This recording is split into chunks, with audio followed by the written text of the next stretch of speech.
Moon దగ్గర వెళ్ళే వారికి ఫస్ట్ ట్రైనింగ్ ఇస్తారు. అక్కడ ఎలా నడవాలో నేర్పిస్తారు.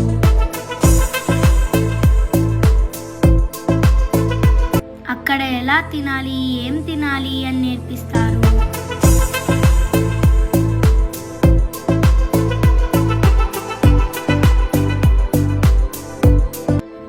ఎలాంటి బట్టలు వేసుకోవాలని నేర్పిస్తారు.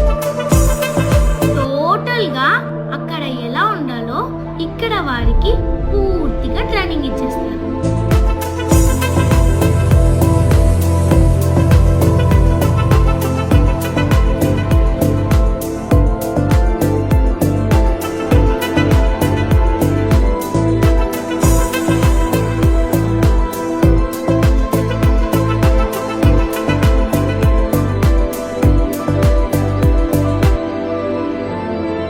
ఇష్టం వచ్చినట్టు నడుస్తా, నాకు ఇష్టం వచ్చినట్టు తిండి తింటా, నాకు ఇష్టం వచ్చినట్టు బట్టలు వేసుకుంటా అంటే కుదరదు.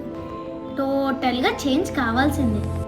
నువ్వు ఒకప్పుడు మాట అంటే పడేవాడివే కాదు, కానీ ఇప్పుడు తగ్గింపు వచ్చేసింది. ఒకప్పుడు నీ నోటిలో బూతు మాట ఉండింది, కానీ ఇప్పుడు లేదు. ఒకప్పుడు మోసాలు, చెడుతనం, అబద్ధాలు ఇవన్నీ ఉండేవి, కానీ ఇప్పుడు లేవు.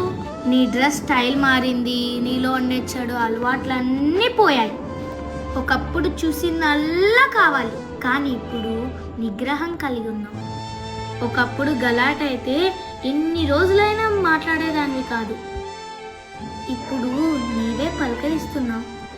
ఒకప్పుడు నీలో ఉండే పౌరుషం, గర్వం, రెబల్, నీ స్టైల్, నీ బిహేవియర్ అన్నీ ఇప్పుడు చేంజ్ అయిపోయాయి. అలా అయిపోయావని నువ్వు చేతగాని వాడివి, చేతగాని దానివి అని అనుకుంటున్నారా?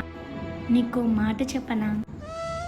పరలోక రాజ్యంలో నువ్వు ఎలా ఉండాలో, ఎలా ఉంటే ఆ పరలోక రాజ్యంలో నువ్వు ఉండగలవో దేవుడు నీకు ఇక్కడే ట్రైనింగ్ ఇస్తున్నాడని అర్థం.